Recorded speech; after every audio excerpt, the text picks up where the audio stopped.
इस channel को आप लोग सब्सक्राइब करी जा और अपन दुलार दी जा, प्यार दी जा और गाना खूब सुनी जा। और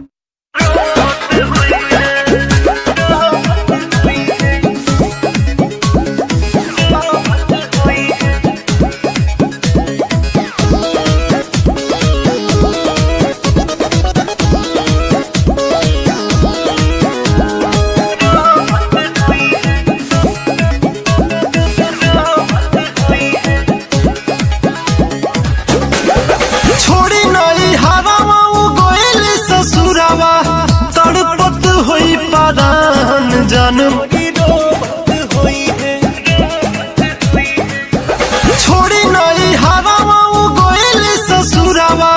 तड़पत होई परान जन्म बैठ के सजिया बिहान जन्म बैठ के सजिया बिहान जन्म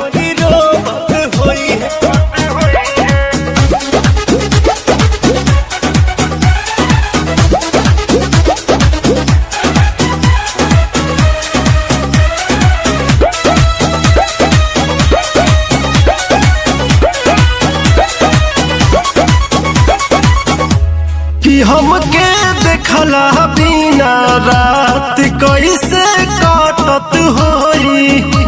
तो एको छन ना धियान मन से हटत होई कि हमके देखला बिना रात कैसे काटत होई तो एको छन ना धियान मन से हटत होई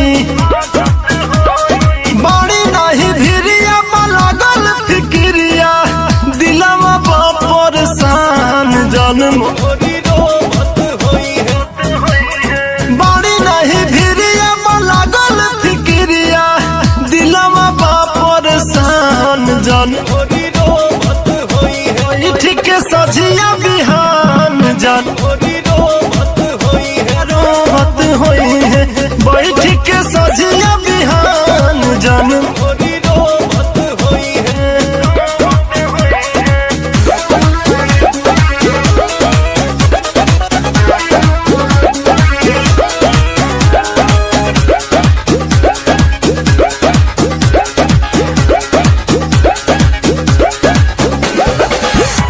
कि हमसे खाई लऊ कसम के भूल है कैसे कि दर्द दिल हवा के सैया से बात है कैसे कि हमसे खाई लऊ कसम के भूल है कैसे तो दर्द दिल हवा के सैया से बात है कैसे चेहरा के मुस्कान जन्म मन रहे उनका चेहरा के मुस्कान जन्म बैठ के सजिया बिहान जन्म